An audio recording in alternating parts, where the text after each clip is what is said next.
pueden ser mayores, no tienen importancia médica, quirúrgica o estética, usualmente médico-quirúrgica. Estética es más propia de las menores y que requieren pues un manejo médico o quirúrgico para que el paciente sobreviva o lleve una buena calidad de vida.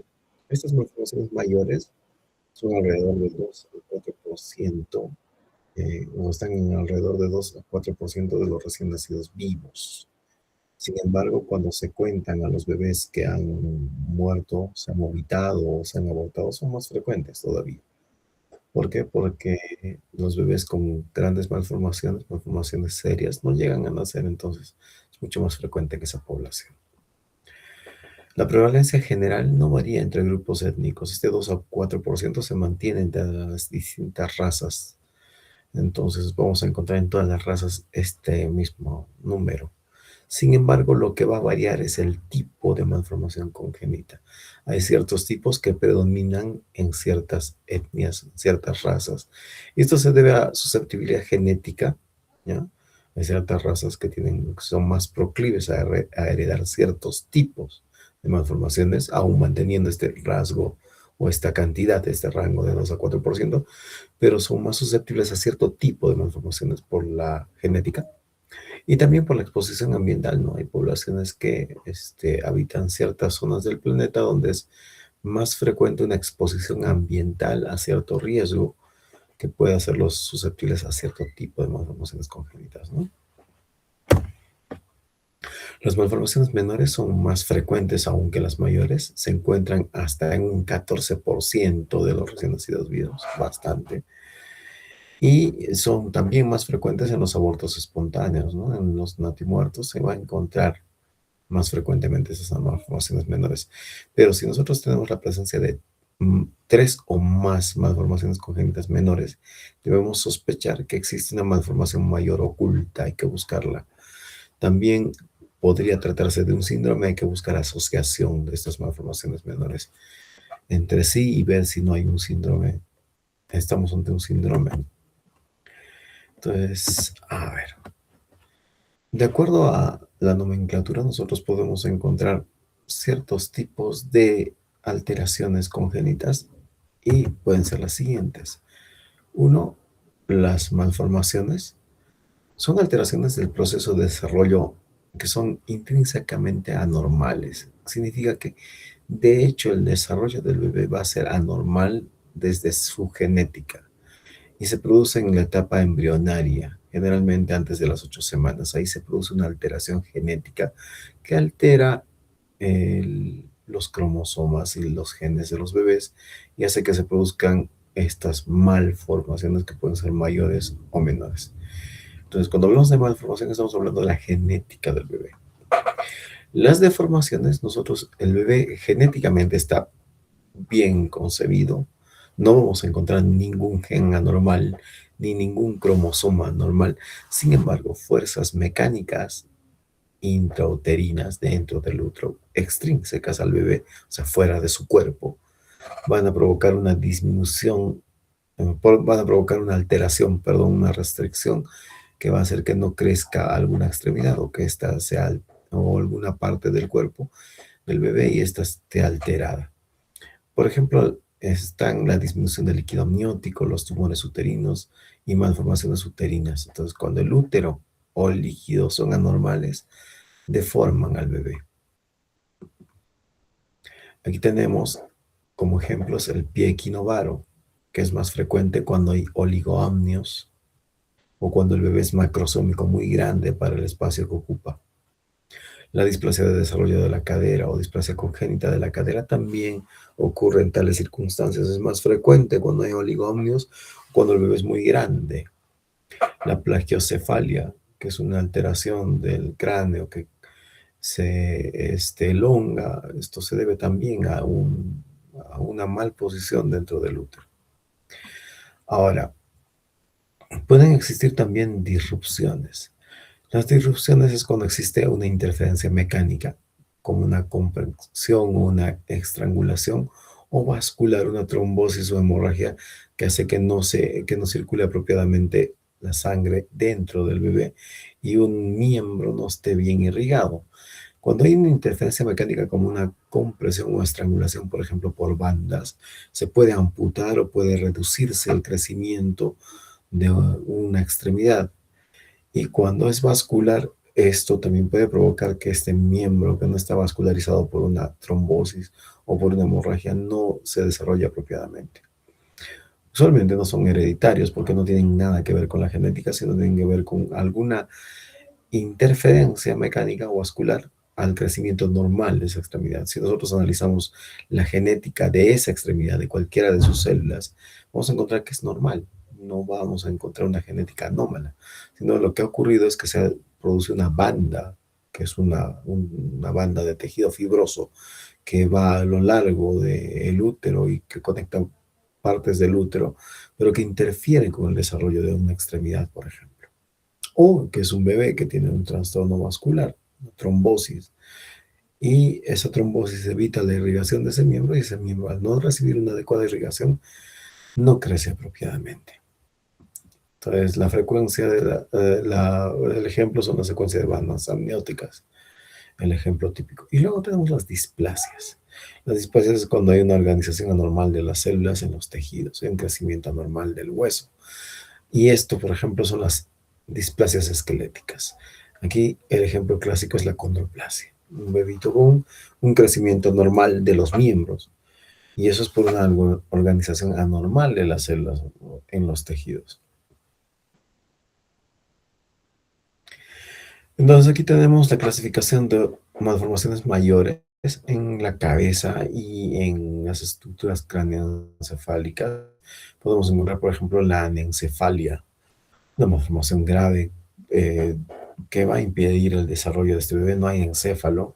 Pueden existir las partes más profundas del encéfalo, puede existir el tronco encefálico, y puede existir también el hipotálamo, donde está el centro respiratorio. Entonces vamos a tener un bebé que respira, que tiene las funciones autonómicas conservadas, pero no va a poder tener funciones superiores porque no hay un encéfalo per se. No vamos a encontrar un cerebro per se.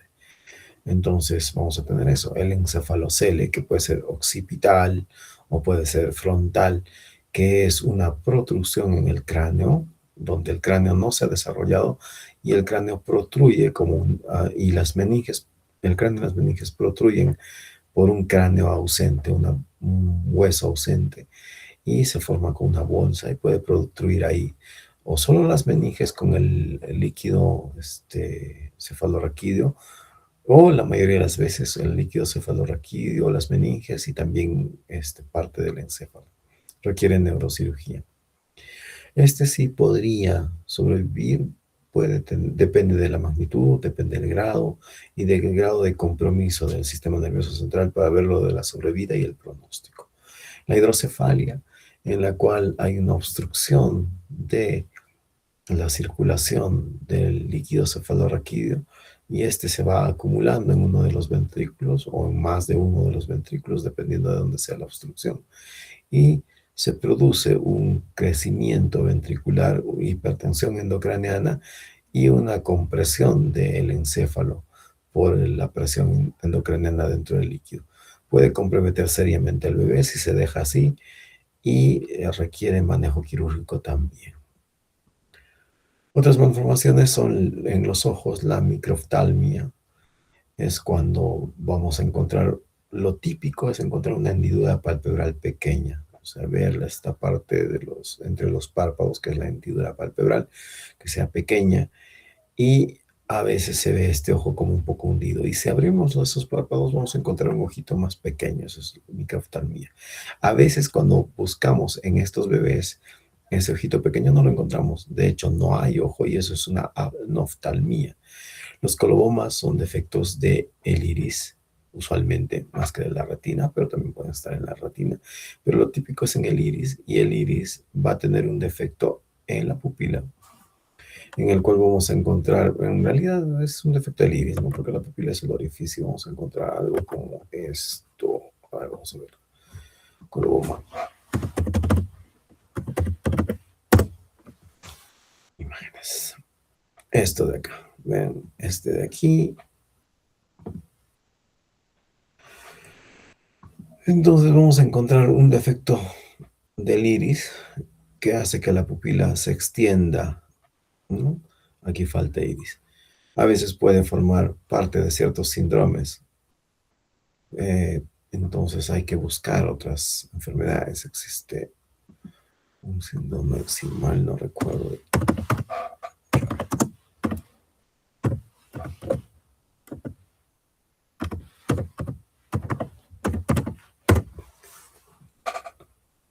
el CHARGE, que incluye coloboma, defectos cardíacos, atresia de coanas, retraso del crecimiento del desarrollo, anomalías genitales y anomalías del oído, ¿no?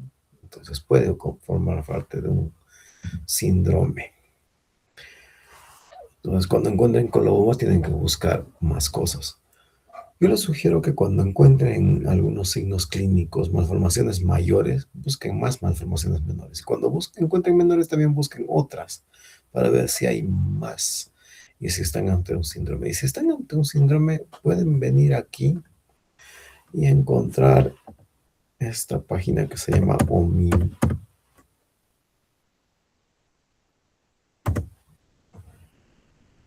Esta debe ser. Sí, esta es OMIM. Y si entran a OMIM y ustedes le ponen todas las cosas que están buscando o el síndrome que están sospechando, van a encontrar, no vamos a donar a OMIM esta vez, en esta página ustedes pueden poner las características clínicas. Entonces pueden poner, mi paciente tiene coloboma,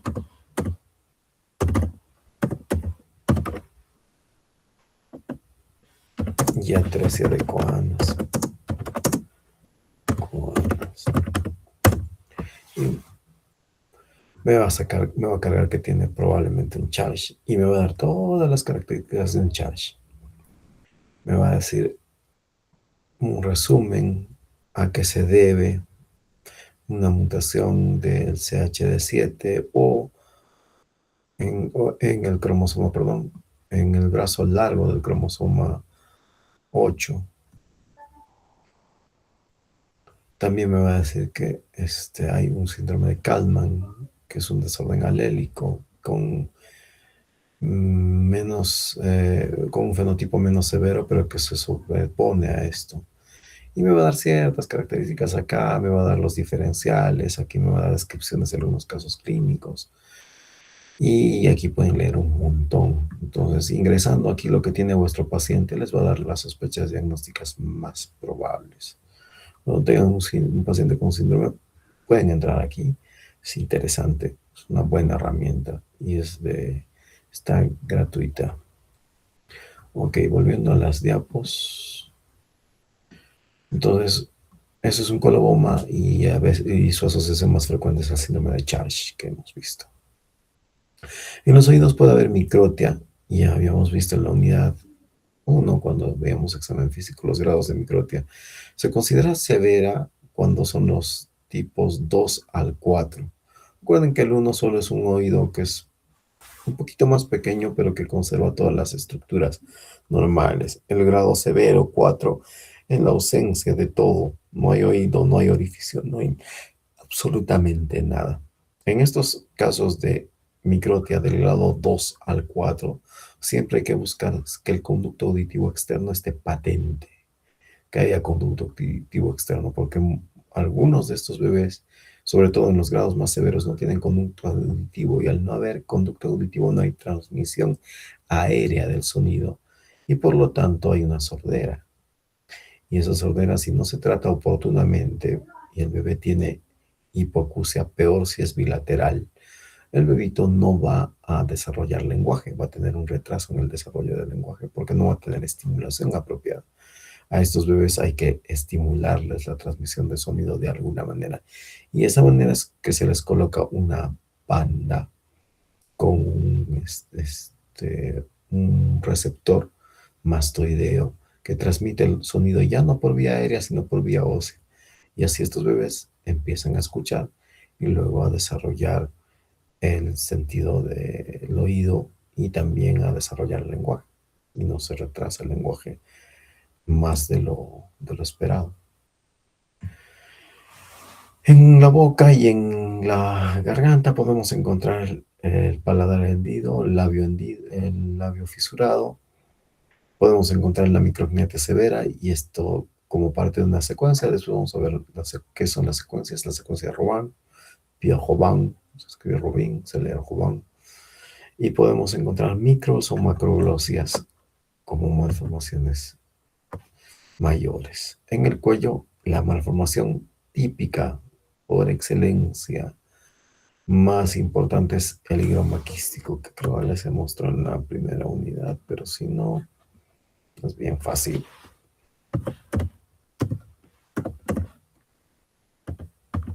Higroma quístico es una tumoración grande, fuera de la línea media.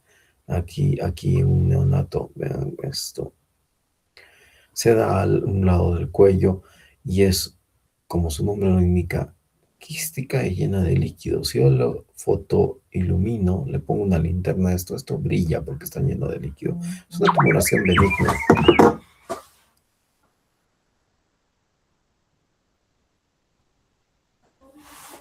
Esa tumoración benigna no...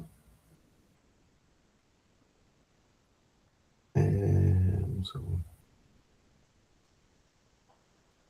Es una tumoración benigna y requiere cirugía, porque esto va a generar dificultades al bebé para su desarrollo, para su crecimiento, motilidad y para todas sus actividades. Suele resolverse bastante bien. La cirugía sí es un poquito difícil, pero sí, la mayoría de los bebés van bastante bien. Aquí veamos un higroma quístico con transiluminación, translucencia, iluminación.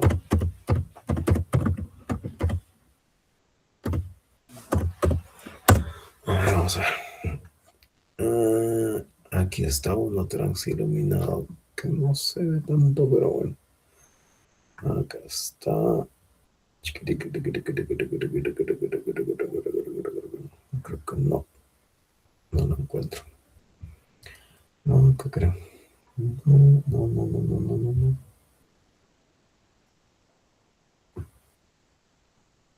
No.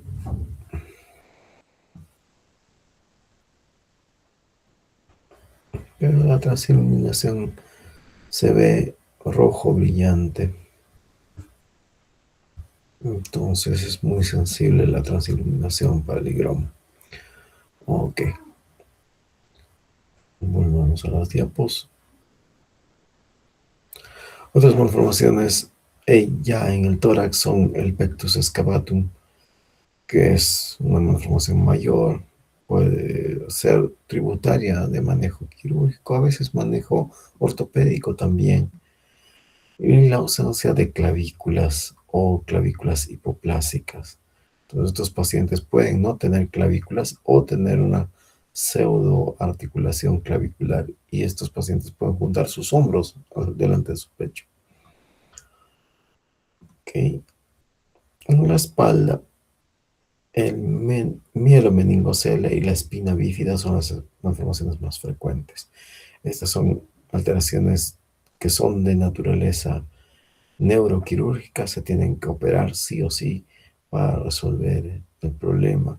Algunas veces está comprometida la inervación de los miembros inferiores, entonces es importante valorar en estos bebés la motilidad de las piernas, el tono en las piernas, porque como se comprometen las últimas raíces de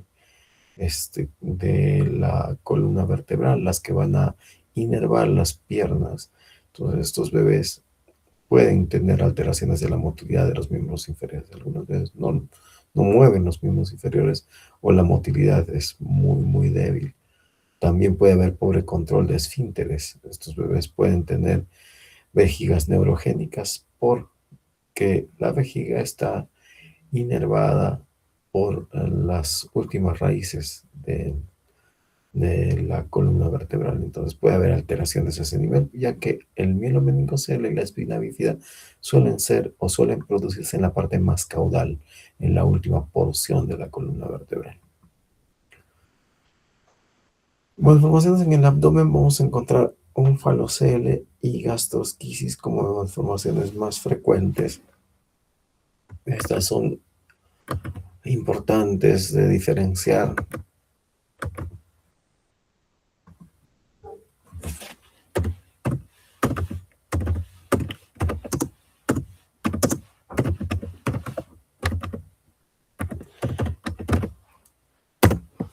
Ya que son distintas. A ver.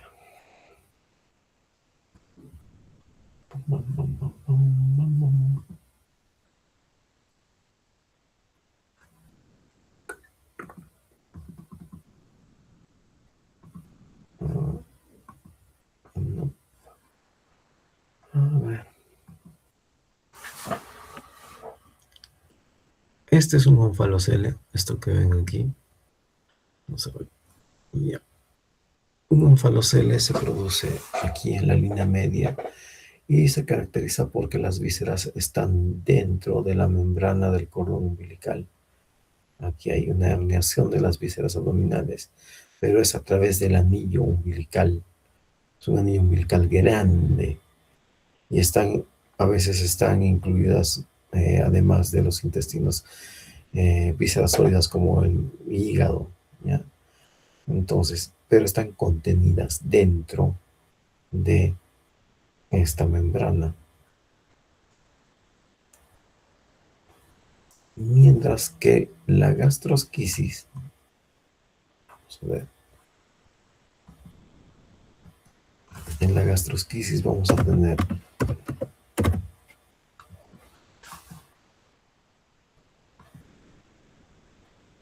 tenemos que ver este.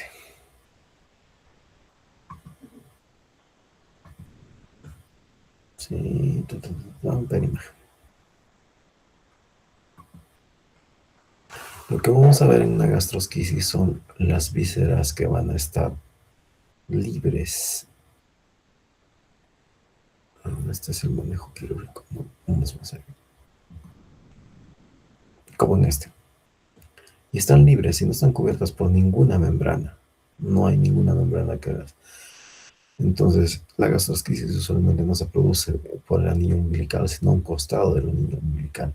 No está en el centro. Aquí vamos a ver ahora las diferencias entre onfalocele y gastrosquisis. Esto creo que está más clara. Entonces, como decía, la gastrosquisis no es en la línea media, el onfalocele sí, porque es en el anillo umbilical, ¿ya? Entonces, es paraumbilical y no está cubierto por el amnios. Esa membrana que veíamos que es el amnios sí cubre el onfalocele. El onfalocele y la gastrosquisis ambos tienen una frecuencia similar, ¿ya? Habíamos dicho que es paraumbilical a la derecha, usualmente a la derecha del lado del cordón. Y el onfalocele es central. Onfalocele viene de ombligo, así que es umbilical central. Usualmente el defecto en la gastrosquisis es menor a 4 centímetros. En el onfalocele puede ser bien grande, es variable. En la gastrosquisis no vamos a encontrar un saco, las vísceras están abiertas al exterior. En el onfalocele sí hay un saco, es lo que hemos visto cubierto por un saco, aunque ese saco se puede romper, ¿ya? Las asas intestinales van a estar libres, engrosadas y eritematosas. Mientras más tiempo pasa, van a estar más engrosadas, más eritematosas e incluso necróticas, porque están expuestas al exterior. En el onfalocele vamos a encontrar intestino, estómago, incluso puede haber hígado, pero están cubiertas por el peritoneo, la gelatina de Wharton y esa membrana que es el amnios. Los factores de riesgo son edad materna menos 20 años, tabaquismo, alcohol y drogas para la gastrosquisis, y para el onfalocele, edad materna mayor, aquí debe ser mayor, de 35 años y tabaquismo. En cuanto a la etiopatogenia, lo que existe es una isquemia de la pared y por lo tanto hay una disrupción vascular. Eso lo que llamamos disrupción es que hay tejidos que no se desarrollan por un problema vascular, hay una isquemia de la pared y esa pared no se desarrolla, y por ese hueco que no se ha desarrollado o esa pared que no se ha desarrollado, protruyen las vísceras. En cambio, el onfalocele tiene un defecto en el mesodermo. Ahora, ¿cuál es el manejo si es que les nace un bebito de estos? en periferia, deben cubrir las vísceras o la membrana amniótica que está cubriendo las vísceras. Por favor, no con gasas, ya, gasas humedecidas ya no se usan más porque se adhieren. Deben cubrir con una cubierta plástica, de preferencia estéril, ya. Entonces pueden usar, eh, a veces nosotros usamos las cubiertas que cubren los mandiles estériles, porque se entiende que la superficie interna de eso que está protegiendo al mandil estéril y que es de plástico está estéril. Entonces con eso pueden cubrir. Lo adhieren en todos los bordes a la piel, en los bordes sanos, en los bordes que hay piel, y en la cubierta cubre esto. Otra cosa que he visto que usan algunas veces son las bolsas de colostomía. No son estériles, pero están limpias para cubrir estos defectos. Entonces, abren una bolsa de colostomía, le hacen un orificio lo suficientemente grande. Una bolsa de colostomía de adulto puede bastar muchas veces para cubrir esto, y con eso cubre. Entonces, denle una cubierta plástica para evitar que haya evaporación por aquí, porque va a haber gran pérdida de líquido y desecamiento de las vísceras. Porque si se desecan las vísceras, aquí vamos a tener necrosis. Y si se deseca aquí la membrana, vamos a tener que la membrana se va a romper y vamos a tener fuga de las vísceras con luego posterior necrosis de las vísceras. Entonces hay que cubrirlo con una superficie plástica. Lo otro es obviamente iniciar antibióticos, NPO. No se le va a dar a este paciente leche. ¿Qué más hay que hacer con este bebé? Una sonda en estómago para descomprimir. Mientras más aire entre a las vísceras, más van a protruir. Entonces, una sonda orogástrica, NPO, antibióticos, cobertura de la región con plástico, una buena hidratación, porque estos bebés se van a deshidratar a partir de ahí. Hay que hacer balance hídrico, podrían darle algún volumen adicional de líquidos al programado en la tabla, un 20-30% más de líquidos podría resultar apropiado. Y hay que referir, obviamente. Entonces, esto a veces pasa. Lo ideal es que haya diagnóstico prenatal y que estos bebés nazcan en un hospital, no en periferia, pero si les nace alguno, ya saben qué hacer. Ok. Ah, y a veces hay genitales ambiguos. Esto es propio, por ejemplo, lo más típico es una hiperplasia suprarrenal congénita. En una hiperplasia suprarrenal congénita, lo que vamos a encontrar es un bebé que tiene una deficiencia de las hormonas suprarrenales. Y esto se deben a alteraciones enzimáticas que hacen que las hormonas suprarrenales no se procesen, no se transformen desde sus precursores en sus formas definitivas, que son glucocorticoides, mineralocorticoides y hormonas sexuales derivadas de los, de las, de los suprarrenales. Entonces, si tenemos deficiencia glucocorticoide, vamos a tener un bebé que va a ser o va a tender a hacer hipoglicemias. Si tenemos deficiencia mineralocorticoide, vamos a tener un bebé que va a tener alteraciones de la absorción y eliminación de los electrolitos, sodio y potasio, básicamente. Entonces va a ser un bebito que va a ser hipercalemia e hiponatremia. Y si tenemos alteración de las hormonas sexuales, vamos a tener un bebito o una bebita con virilización y alteración de la diferenciación sexual.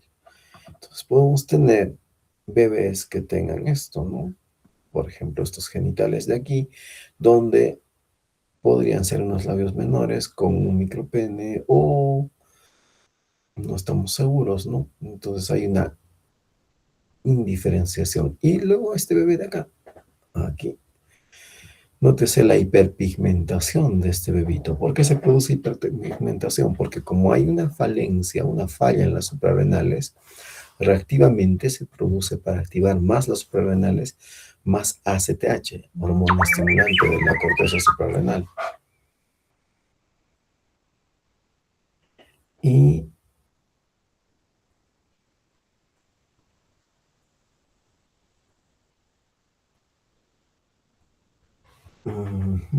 un segundito, por favor.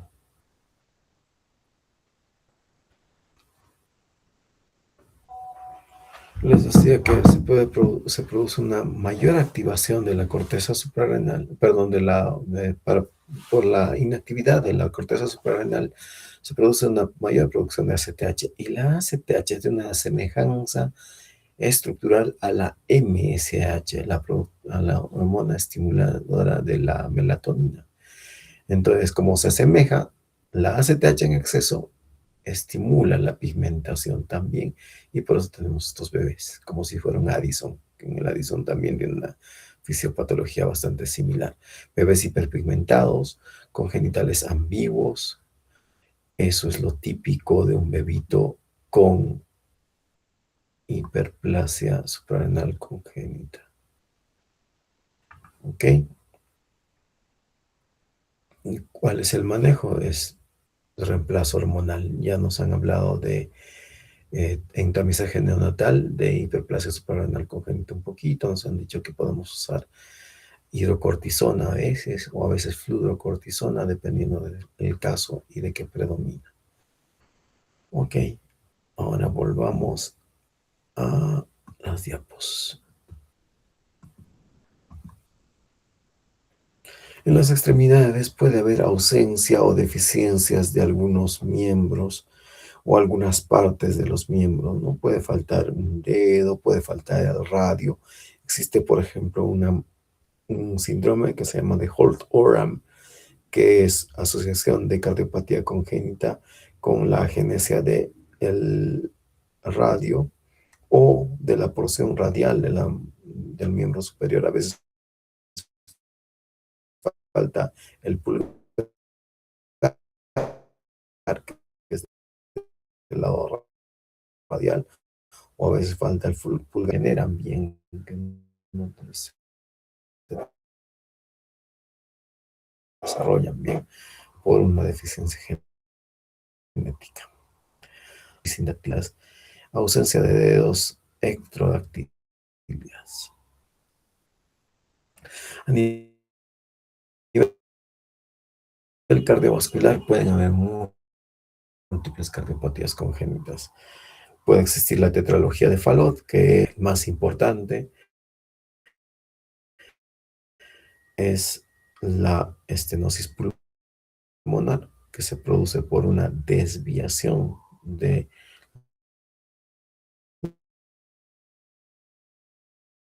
la parte alta del septo ventricular.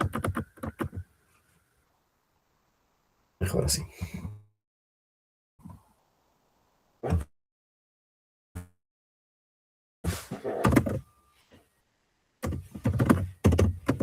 Pero no que esté bonito.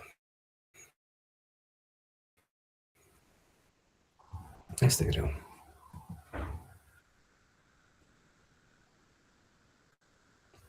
Ok. En la tetralogía de Fallot lo que se tiene es que la parte alta del septo interventricular se desvía hacia el lado derecho. Se desvía de aquí de la línea media hacia el lado derecho.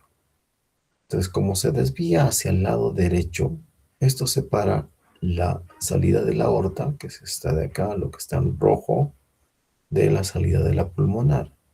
Entonces, la salida de la pulmonar se ve estrechada, porque como esto se venía hacia la derecha, este orificio que tenía que ser de este ancho se reduce su ancho porque esto se ha venido hacia el lado derecho. Entonces, eso es lo que tenemos. Están viendo mi pantalla, ¿no? Estoy solo.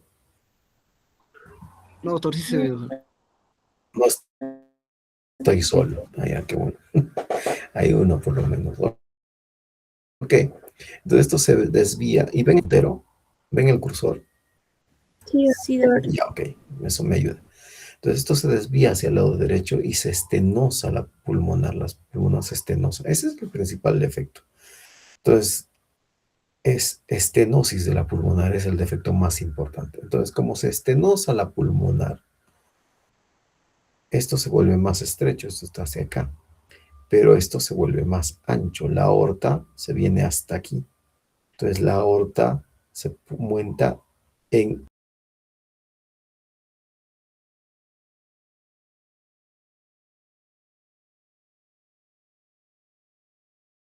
se cabalga porque se ha venido hasta aquí sobre el defecto. Eso es cabalgamiento de la aorta. O sea, la aorta está cabalgada, está montada sobre el defecto que ha dejado el desplazamiento de esto. Entonces, uno, estenosis pulmonar, que es lo más importante. Dos, cabalgamiento de la aorta. Ahora, como la pulmonar está estenótica, está estrecha, este ventrículo derecho hace mucho esfuerzo para vencer esa estenosis. Y ese esfuerzo crónico a lo largo de todo el embarazo hace que este músculo sea más hipertrófico porque está trabajando contra resistencia. Entonces viene la tercera cosa, que es la hipertrofia del ventrículo derecho. Y bueno, la comunicación interventricular, que es sobre la una comunicación interventricular. En sí, es una secuencia en la cual simplemente la parte alta del tabique se ha movido hacia la derecha, de izquierda a derecha, y eso produce, uno, la estenosis, dos, la comunicación interventricular, tres, el cabalgamiento de la aorta, y por último, la estenosis pulmonar, perdón, la hipertrofia del ventrículo derecho. Esas son los cuatro componentes de una tetralogía de Fallot. Ok, ¿dónde estamos? Acá. Puede existir una malformación que se llama tronco arterioso, que es cuando el tronco arterioso primigenio, normalmente tanto la aorta como la pulmonar, forman un único vaso, que es el tronco arterioso que sale del corazón. Y estos se tienen que dividir en un cono de la pulmonar y un tracto de salida de la aorta, que son dos vasos distintos y separados. Sin embargo, y esto se produce muy temprano en la vida embrionaria, muy, muy temprano. Se produce, si mal no recuerdo, a las 6 o a las 8 semanas. Sin embargo, cuando este proceso no se completa, vamos a tener un único tracto de salida, o sea, la sangre va a salir por un vaso común que va a ir hacia el sistema, hacia la irrigación sistémica y hacia los pulmones. Entonces la sangre oxigenada y desoxigenada se van a mezclar en ese tronco común. Y eso se llama tronco arterioso. Eso no es normal, eso debiera estar dividido, pero a veces permanece así como un tronco arterioso y es una malformación congénita seria. Existe también esta malformación que es grave, es una malformación ductus dependiente, que es el corazón izquierdo hipoplásico. Es cuando no solo el ventrículo izquierdo, muchas veces la aorta que sale del ventrículo izquierdo son hipoplásicas, pequeñitas, estenóticas. Se compromete seriamente la irrigación del sistema, las irrigaciones sistémicas, y la pulmonar está conservada. Sin embargo, no hay una buena salida de la sangre hacia hacia todo el cuerpo, hacia todo el cuerpo. A veces la estenosis está antes del ductus y el ductus salva la situación. Por lo tanto, mantener un ductus abierto podría ser eh, lo apropiado en el manejo de estos bebés. Pueden haber defectos septales, atriales o ventriculares, o sea, comunicación interauricular y comunicación interventricular. Estas son bastante frecuentes. En el síndrome de Down, por ejemplo, es bastante frecuente. La mitad de los bebés con síndrome de Down tienen cardiopatía congénita y de ellos algún defecto atrial o ventricular lo tiene la mayoría de los bebés. El defecto más frecuente es un defecto que se llama tipo canal, en el cual no se forma como si fuera un único tubo el corazón. No hay tabique interventricular ni interauricular. Es como si fuera casi una única cámara. Y ese es un defecto tipo canal que existe en los bebés con síndrome de Down y es el defecto más frecuente. Está en cerca del 25% de los pacientes que presentan cardiopatía congénita. Y el resto presentan un CIA, un CIB o un CIA más CIB, o un defecto tipo canal, pero parcial, no tan grave como un canal completo. Luego está aquí la transposición de grandes vasos, es cuando la aorta sale del lado derecho y la pulmonar sale del lado izquierdo, o sea, del lado equivocado. Esta también es ductus dependiente. Si es que no hay un ductus que comunique las dos circulaciones, vamos a tener sangre que recircula una y otra vez oxigenándose y sangre que recircula una y otra vez desoxigenándose. Tiene que haber un ductus para salvar la situación o una comunicación entre la circulación sistémica y pulmonar, si no, no se vive. Es seriamente, esta cardiopatía es una cardiopatía seria. Y como les comentaba en la anterior ocasión, cuando hicimos tamizaje cardiológico neonatal o tamizaje oximétrico neonatal, tienen la característica típica de que su saturación diferencial es inversa. ¿Qué quiere decir eso? Que la saturación en el miembro superior derecho es ya no superior, sino inferior a la saturación de los miembros inferiores. Eso es lo típico de la transposición de grandes vasos. El arco aórtico interrumpido de tipo B o cualquier arco aórtico interrumpido es cuando el arco aórtico tiene una estenosis severa y es tan severa que no va a circular la sangre más allá de esa obstrucción. Y muchas veces estos bebés sobreviven gracias a la sangre que llega a la aorta posterior a la interrupción a través del ductus. Así que esto también es ductus dependiente. El retorno venoso anómalo pulmonar total, esa es la otra cardiopatía que va con saturación diferencial inversa en el tamizaje oximétrico neonatal, y es cuando las venas pulmonares, en vez de llegar a la aurícula izquierda, que es a donde tienen que llegar, llevando la sangre oxigenada que se oxigenó en los pulmones, las venas pulmonares son venas que llevan sangre oxigenada hacia el corazón, no regresan a la aurícula izquierda, sino van a la aurícula derecha. Entonces esa sangre da vueltas y vueltas y vueltas, oxigenándose una y otra vez, pero no llega al lado correcto, que es la aurícula izquierda. A veces el defecto es parcial y no es un retorno o drenaje venoso anómalo pulmonar total, sino parcial, y hay alguna venita que sí llega al lado correcto y hace que, bueno, el paciente tenga un mejor pronóstico. Pero cuando tenemos uno total, es completamente ductus dependiente. El ductus hace que la sangre pase al lado correcto, de donde debe, del lado derecho al lado izquierdo. Si no hubiera ductus, estos pacientes se complican. Entonces, darle oxígeno a estos bebés, cerrarles el ductus es contraproducente. Hay que tratar de mantener el ductus abierto. ¿Con qué se mantiene el ductus abierto, doctores?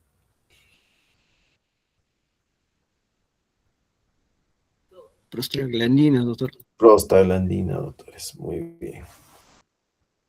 Y por último está la hipoplasia o coartación de la aorta, ¿no? Es una obstrucción seria, sin ser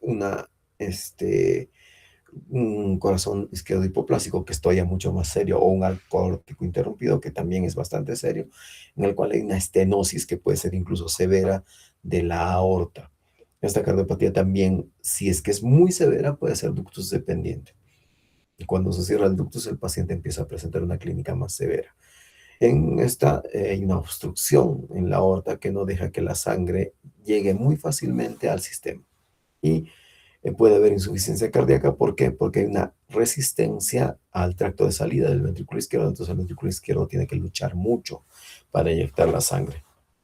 El manejo puede ser, si es que la obstrucción es muy severa, con un gradiente alto de obstrucción, prostaglandinas. Y si no se usan prostaglandinas o no se requieren prostaglandinas, el manejo definitivamente en algún momento va a tener que ser quirúrgico. Usualmente se recomienda que la cirugía sea bastante precoz, sobre todo en las cuartas alto medido por ecografía. ¿Por qué? Porque las obstrucciones severas van a llevar a insuficiencia cardíaca y no queremos que los bebitos lleguen a eso. Para evitarles, para mejorar la calidad de vida, entonces lo que se hace es lo usual es la resección del defecto en esa zona que es estenótica estrecha, se reseca y se hacen anastomosis de los dos segmentos que quedan de la aorta y ya está, se soluciona el problema. Pero lo importante es la detección. ¿Qué es importante en la coartación de aorta? ¿Cómo yo me doy cuenta que mi pacientito tiene coartación de aorta?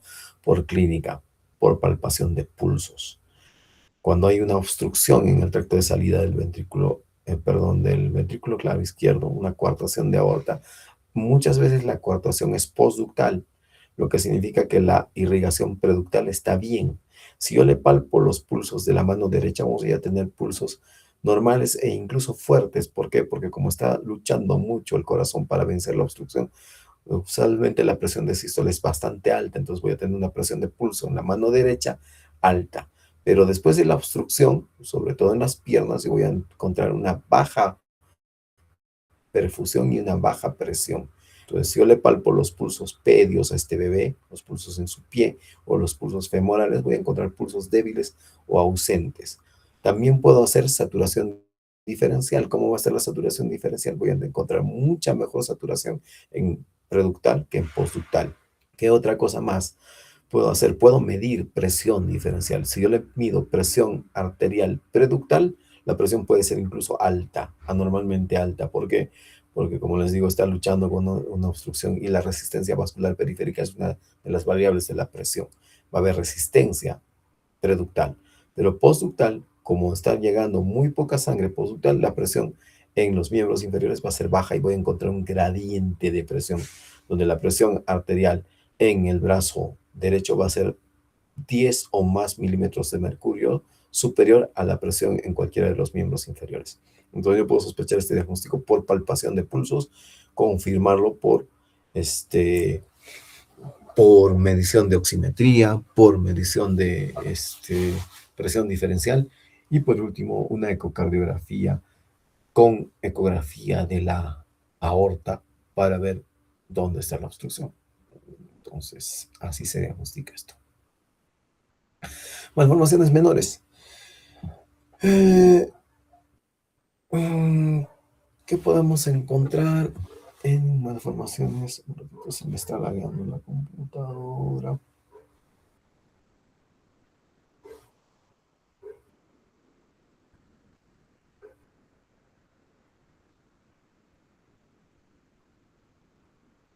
No hace caso.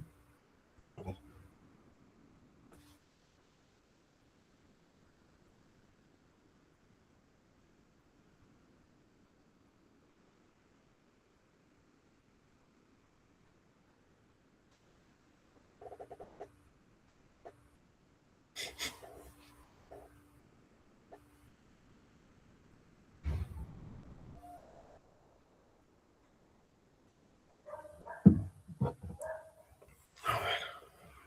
Ya. Las malformaciones menores se caracterizan por ser más de naturaleza estética que funcional. No van a alterar la función. La mayoría de ellas son cosas que llaman la atención, que hacen distintos a algunos bebés, pero no van a afectar la función o ni van a comprometer la salud o la vida de los bebés. Son, como mencionaba, más de naturaleza estética. Puede haber remolinos de pelo anormales. ¿Y qué es anormal? Que no haya remolinos o que haya más de 2 remolinos en la cabeza. Puede haber abombamiento frontal. Puede haber plagiocefalia, que es un cráneo alargado normalmente. Occipucio plano. Una fontanela metópica que tenga una extensión hasta acá, hasta el frente. Entonces puede haber pliegues epicánticos, que esto es un rasgo del síndrome de Down, pero también se puede encontrar en pacientes completamente normales. Un pliegue epicántico que es un pliegue en esta zona. Sí se los he mostrado en la unidad 1, pero igual, para que recuerden cómo es un pliegue epicántico.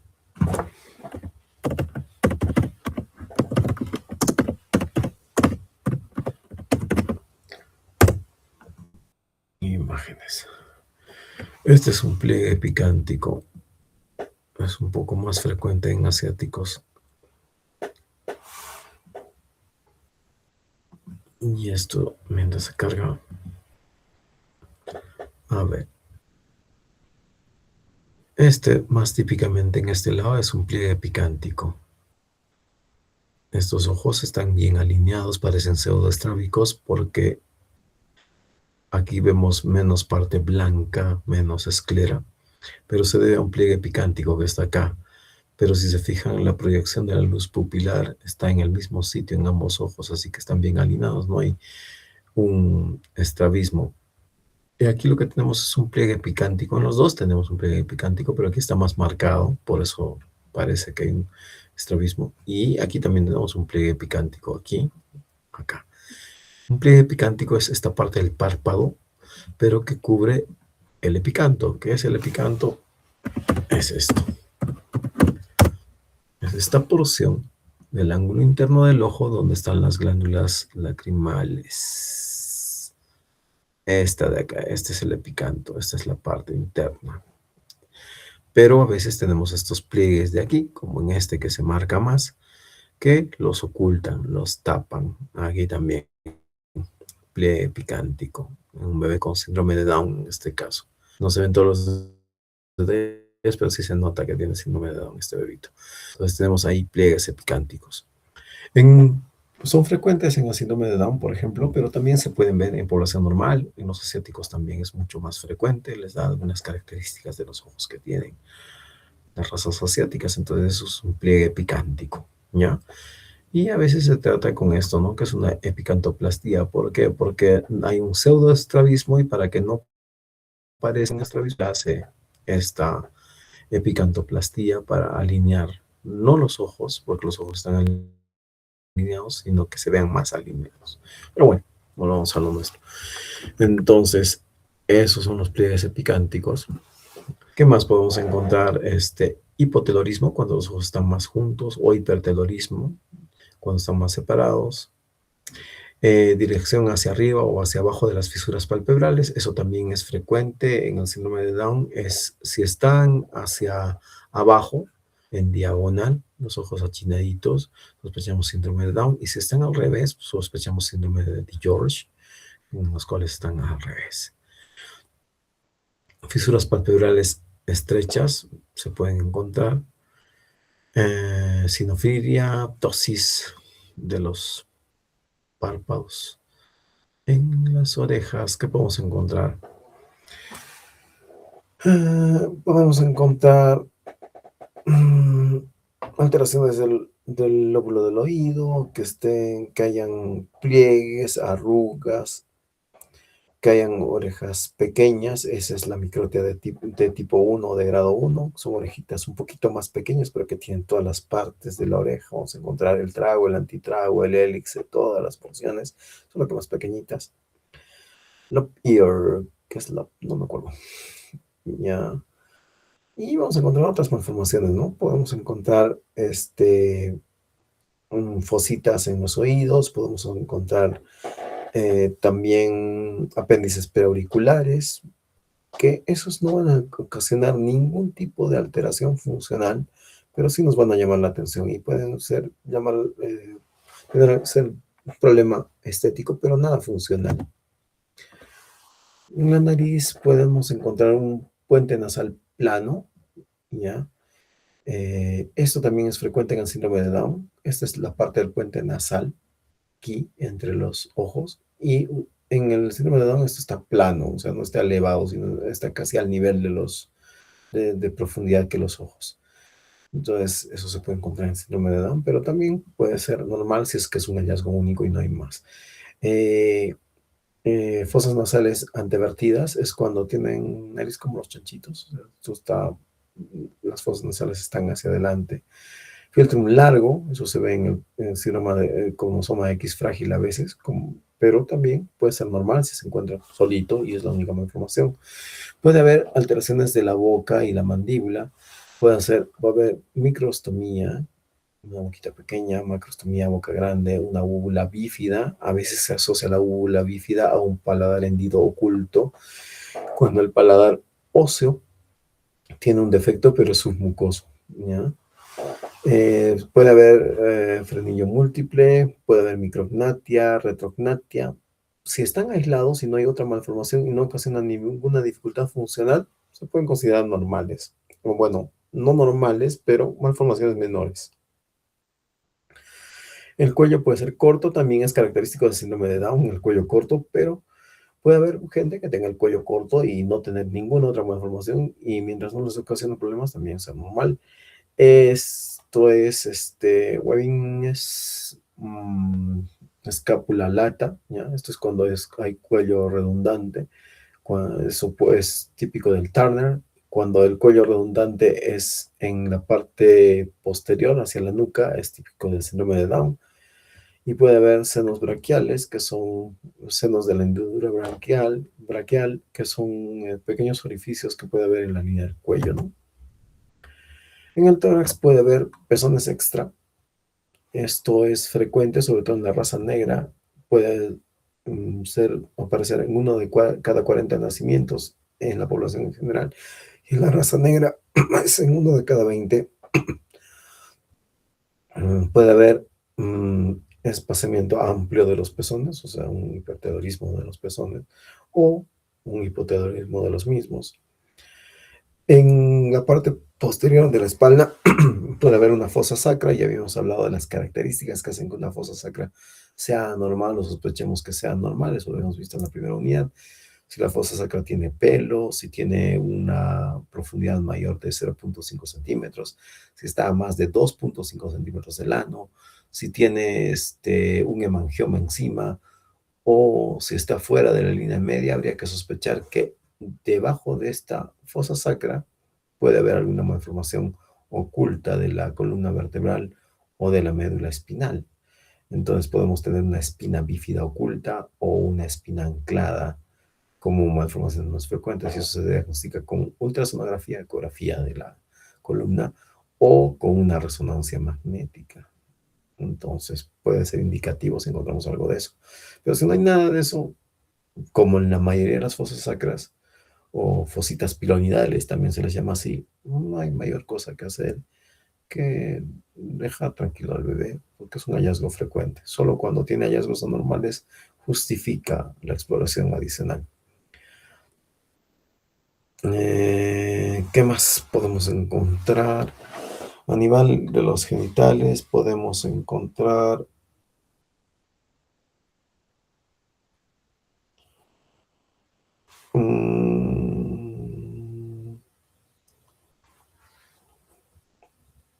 eh,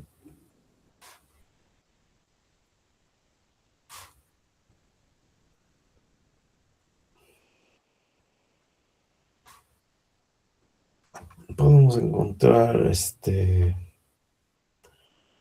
alteraciones a nivel del escroto, podemos encontrar estos tags vaginales o son apéndices vaginales. Vamos a encontrar como unas protusiones a nivel de la vagina que a veces les llama mucho la atención a las mamás, pero es nada normal, es normal.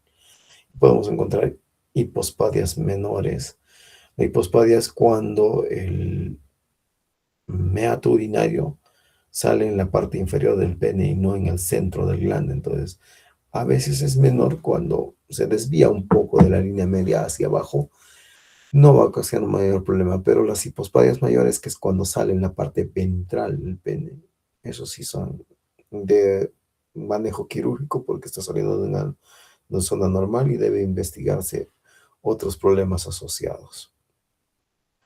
En las extremidades podemos encontrar cúbito valgo y este, mm, algunas fosas a nivel de las articulaciones. En las manos podemos encontrar clinodactilia en el quinto dedo. Esto también se encuentra en el sistema de Down, pero puede ser normal si se encuentra en, en un bebé que no tiene nada más anómalo.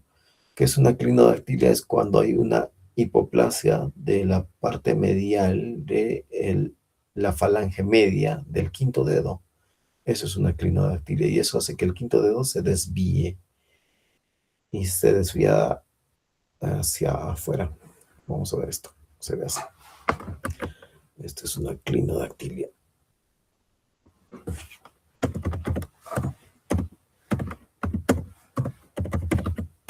La imagen lo explica mejor.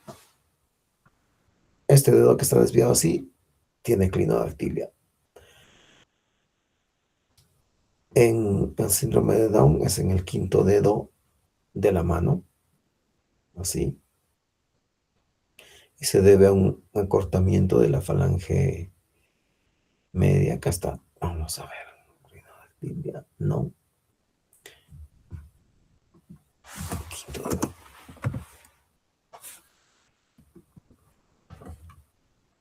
No. Ok.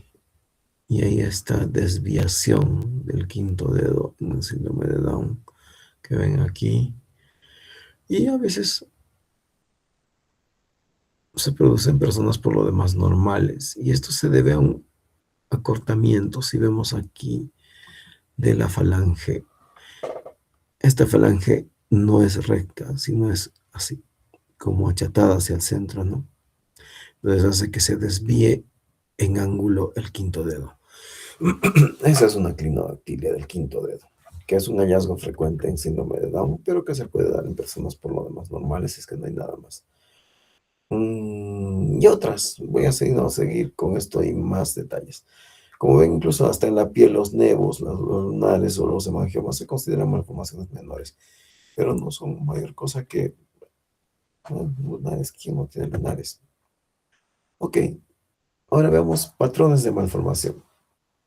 Cuando se asocian varias anomalías y ocurren juntas, anomalías congénitas, eso puede conformar un síndrome, siempre y cuando estén asociados en un conjunto de signos y síntomas que se repitan. Por ejemplo, el síndrome de Down tiene aquí la hendidura de los ojos dirigida hacia abajo, va a tener lo que decíamos, pliegues epicánticos, va a tener implantación baja de las orejas. Yo prolongo esto hacia acá y las orejas, la raíz del hélix está más abajo. Voy a tener un cuello corto. Si yo le veo la nuca, voy a tener un exceso de piel en la nuca. Voy a ver en sus manos que va a tener clinodactilia, pliegue simiano, o también se le llama pliegue palmar único. No voy a tener dos pliegues palmares, sino uno nada más horizontal. ¿Qué más voy a tener en este bebé? Voy a tener eh, dedos del pie en sandalia. Voy a tener retraso del desarrollo intelectual. Voy a tener varios signos clínicos que van a conformar un síndrome y que se suelen asociar. Entonces, si yo tengo una asociación de anomalías congénitas que ocurren juntas, lo que voy a tener es un síndrome. Pero también puedo tener una secuencia donde lo que ha existido es una única anomalía congénita que ha provocado el resto de las anomalías congénitas, como esta que es la secuencia de Pierre-Robin. En el Pierre-Robin, lo único que existe, lo único que se ha producido en realidad genéticamente es una micrognatia. La mandíbula no se ha desarrollado, es lo único genético. Pero todas las demás alteraciones se han producido a raíz de esta micrognatia. Lo que hace esta micrognatia hace que la lengua protruya. Entonces, lo que hay es una macroglosia. ¿Por qué? Porque hay menos mandíbula. Esta lengua que protruye hacia adelante y hacia arriba. Entonces, tenemos micrognatia y macroglosia. Y luego la lengua que protruye hacia arriba evita que se fusione el paladar. El paladar se forma por la fusión de los dos hemipaladares muy temprano en la vida intrauterina. Entonces no se fusiona el paladar y eso va a producir una fisura palatina. Entonces lo que yo voy a tener es micrognatia, macroglosia y una fisura palatina. Y todo eso se produce solo por la micrognatia. Entonces tengo una única alteración genética y una serie de consecuencias que produce otras deformaciones, ya no son malformaciones. La macroglosia y la fisura palatina son deformaciones a raíz de una única anomalía congénita o malformación congénita, que es la micrognatia. Entonces eso es una secuencia. Tenemos como ejemplos la secuencia de Pierre-Robin, la secuencia Potter. Luego tenemos los patrones, que son varias malformaciones de una misma área, de una misma zona, a raíz de defectos que afectan una misma región del embrión, que está en un espacio contiguo. Entonces se afecta una región que produce esto. Por ejemplo, en la holoprosencefalia hay fallas de la región del prosencéfalo y eso hace que se produzcan alteraciones en la línea media, que pueden ir desde solo, por ejemplo, que haya un único incisivo nada más. En vez de tener dos incisivos, tiene un incisivo, pero el resto está normal. Pero en casos extremos puede hacer que falle toda la línea media y tengamos un defecto labial, palatino, defecto de el puente de la nariz, no hay puente de la nariz, hay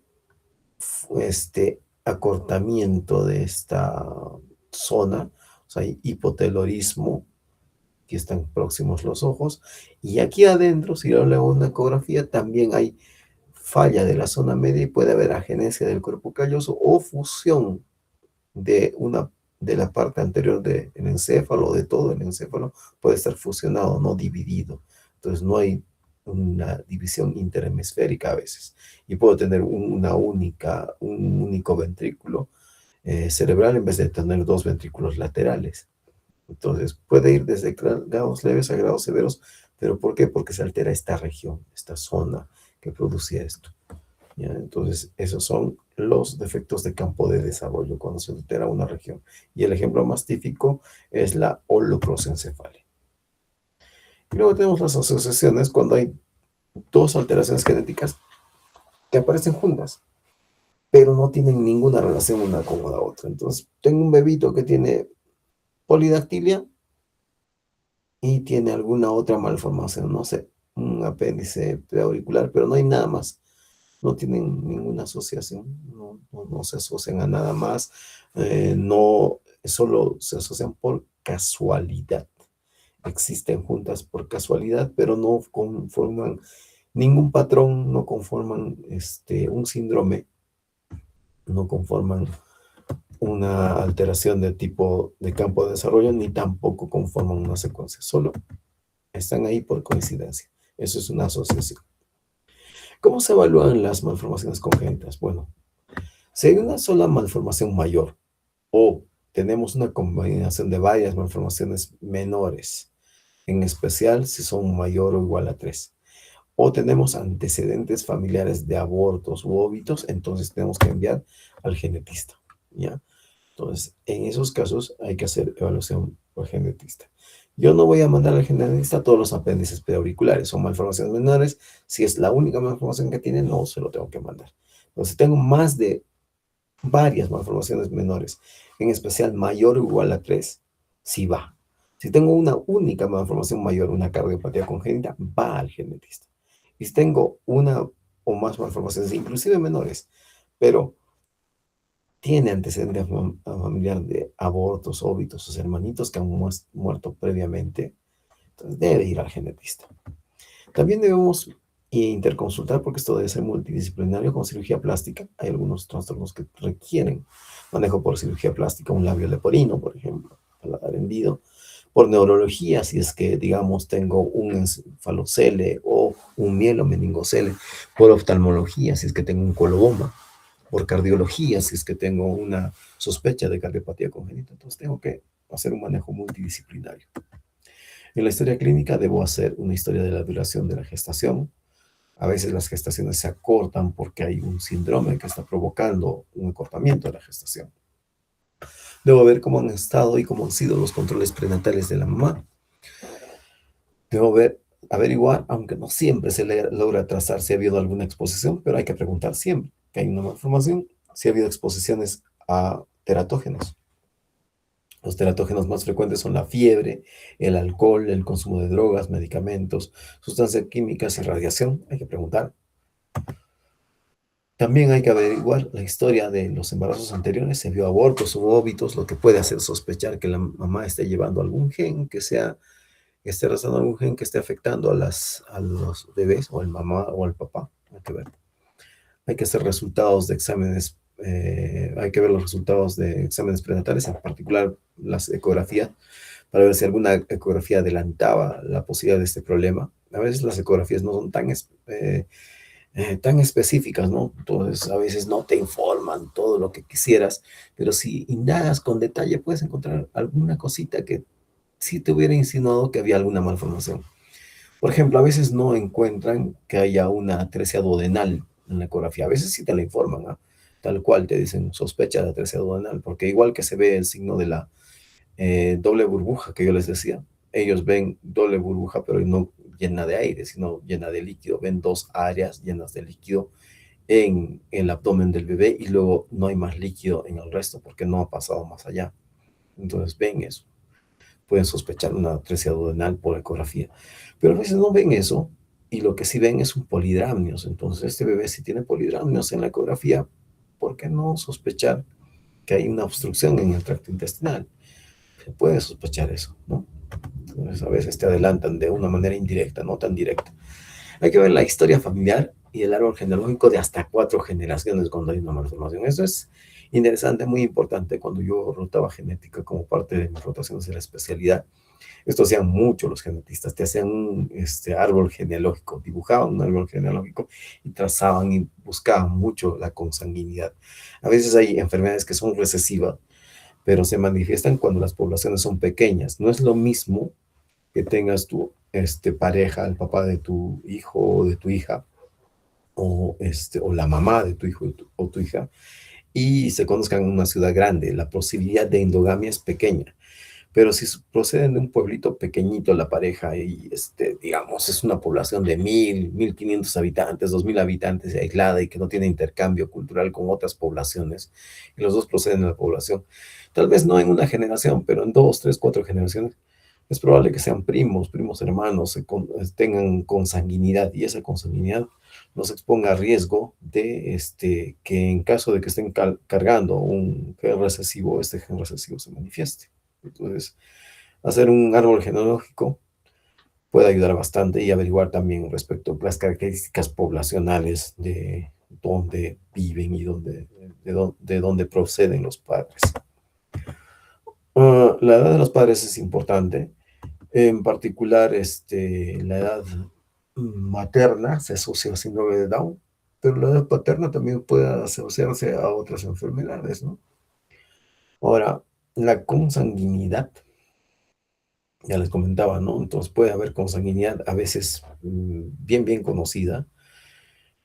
Hay familias que son muy endogámicas, que solo se casan pues, entre parientes muy lejanos, pero parientes en fin de cuentas. Y a veces hay una consanguinidad que no es tan marcada, ¿no? Como la que les comentaba, ¿no? En poblaciones pequeñas, si uno traza el árbol genealógico, terminan siendo parientes en algunas generaciones porque la población es pequeña. Hay que ver también el origen étnico de los padres, ¿no? Entonces, a veces hay ciertos orígenes étnicos que se asocian más a ciertos rangos, o a rasgos o ciertas características o ciertas enfermedades. Cuando nace el bebé hay que hacer antropometría, hay que medir todas las distancias que hay en un bebito. Vamos a encontrar, hay que medir de rutina el peso, la talla y el perímetro cefálico. Y podemos medir la longitud braquial, los segmentos superior e inferior. Cuando hay baja estatura, podemos sospechar displasias esqueléticas, como la condroplasia. Y cuando hay talla alta, y sobre todo cuando hay miembros superiores largos, podemos sospechar conectivopatías, como por ejemplo la enfermedad de Marfan, ¿no? Que va con individuos de estatura larga y de brazos desproporcionadamente largos. Entonces, ayuda. Hay que hacer también mediciones craneofaciales. Disculpen, la ilustración no es correcta. No le hagan caso a la ilustración, solo tiene finalidad estética porque las líneas no son las correctas. Pero bueno, sí hay que medir las distancias en la cara, hay que medir las distancias entre los ojos, las distancias entre de la nariz y la longitud del filtrum, ¿no?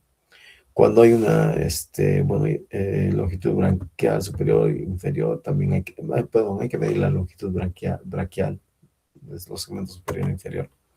También se debe valorar la placenta y el cordón. ¿Ya? A veces la placenta puede adelantar algunas malformaciones o algunos problemas, si bien ser genéticos, también algunos problemas como restricciones de crecimiento intrauterino, una placenta senescente y algunas cosas. Ok, hay que examinar a los papás. A veces los papás parecen normales, pero no lo son. Por ejemplo, este papá, si se fijan, en sus ojos tiene las hendiduras palpebrales dirigidas no hacia arriba como el síndrome de Down, pero sí hacia abajo. Vean aquí, ya, aquí. Y hasta ahí, ¿no? Eso es lo que verían ustedes. Pero si ven su hijo tiene rangos más marcados y lo que tiene es un Treacher Collins, ¿no? Esto sí, ya las orejas de implantación baja. Entonces, ver a los papás puede adelantar que ya se traía algún rasgo genético, pero que luego se ha manifestado mucho más. Hay que examinar junto con ambos papás cuando tengamos a un bebito con malformaciones congénitas. Hay que pedir que vengan ambos progenitores para evaluarlos. Hay que hacer un examen completo también. Podemos ver aquí un, in- un diente central, un incisivo único. Aquí tenemos canino, canino, incisivo, único incisivo. Entonces es un defecto de la línea media. Esto es una holoprosencefalia, pero solo aquí, nada más. No es el grado severo en el cual vamos a tener un montón de alteraciones. Es un defecto de la línea media. Pero en grados severos podemos tener esto, incluso a una ciclopía. Es un cíclope, ya se ha fusionado todo esto. O a veces, como les mostraba hace algunas diapositivas de esto mismo, de la prosencefalia, solo un acercamiento de los ojos con un paladar hendido, como tenemos en este.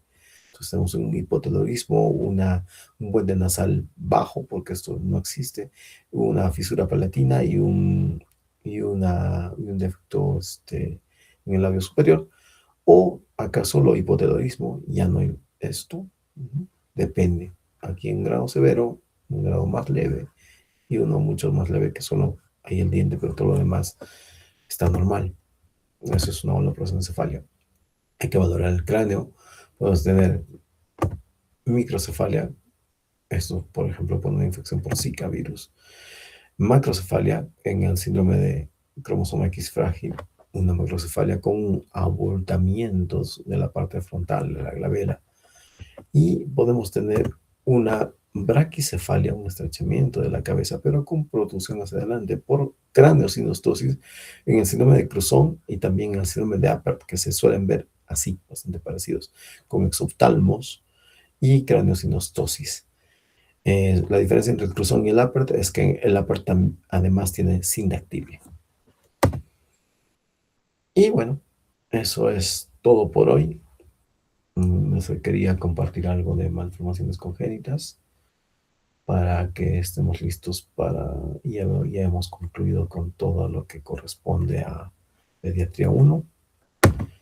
Y nos vemos el día lunes en nuestro horario regular para el examen. ¿Tienen preguntas?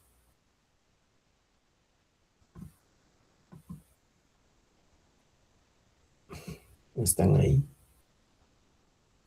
Sí, doctor. Qué bueno que estén ahí. Ok, ¿tienen preguntas?